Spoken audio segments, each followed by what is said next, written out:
ಬಾಗೇಪಲ್ಲಿ ತಾಲೂಕಿನಲ್ಲಿ ಮುಂಗಾರು ಮಳೆ ಕೈಕೊಟ್ಟ ಪರಿಣಾಮ ಎಲ್ಲ ಬೆಳೆಗಳು ಸಂಪೂರ್ಣವಾಗಿ ಒಣಗುತ್ತಿದ್ದು ರೈತರಿಗೆ ತುಂಬಾ ಸಂಕಷ್ಟವನ್ನು ಒಡ್ಡುತ್ತಿದೆ. ಮಳೆ ಆಧಾರಿತ ಬೆಳೆಗಳಾದ ಮೆಕ್ಕೆಜೋಳ, ಕಡಲೆಕಾಯಿ, ತೊಗರಿ, ಅವರೆ ಬೆಳೆಗಳು ಒಣಗುತ್ತಿದ್ದು ಮಳೆಗಾಗಿ ರೈತರು ಆಶಾಭಾವದಿಂದ ಎದುರು ನೋಡುತ್ತಿದ್ದಾರೆ. 3-4 ದಿನಗಳಲ್ಲಿ ಮಳೆ ಬಂದರೂ ದನ ಕರುಗಳಿಗೆ ಮೇವು ಆದರೂ ಉಳಿಯುತ್ತದೆ. ಇಲ್ಲದೆ ಹೋದ ಪಕ್ಷದಲ್ಲಿ ನೀರು ಮತ್ತು ಮೇವಿಗೆ ಕೊರತೆ ಉಂಟಾಗಿ ರೈತರು ತುಂಬಾ ಸಂಕಷ್ಟಗಳಿಗೆ ಒಳಗಾಗುತ್ತಾರೆ ಎಂದು ರೈತರು ತಮ್ಮ ಅಳಲನ್ನು ತೋಡಿಕೊಂಡಿದ್ದಾರೆ. ವರದಿ ಶಶಿಕುಮಾರ್, ಬಾಗೇಪಲ್ಲಿ.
ಚಿಕ್ಕಬಳ್ಳಾಪುರ ಜಿಲ್ಲೆ ಬಾಗೇಪಲ್ಲಿ ತಾಲೂಕು ಕಸಬಾ ಹೋಬಳಿ ಯಲಂಪಲ್ ಪಂಚಾಯತಿ ನೇರ್ಗಂಟಪಲ್ ಗ್ರಾಮದಲ್ಲಿ ಮಳೆ ಇಲ್ಲದಿರ ಬೆಳೆಗಳೆಲ್ಲ ಸುಟ್ಟು ಕರಗಳಾಗೈತೆ.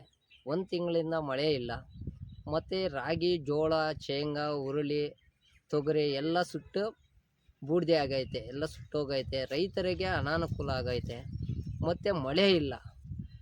ಯೂರಿಯಾಗೆ ಸಾಲುಗಟ್ಟಲೆ ನಿಂತು 1 ದಿನ ಎಲ್ಲ ಕಾಯ್ದು ವೀರ್ಯ ತಂದು ಹಾಕಿದ್ರಿ ಬೆಳೆಗೆ. 1 ತಿಂಗಳಿಂದ ಮಳೆ ಇಲ್ಲ.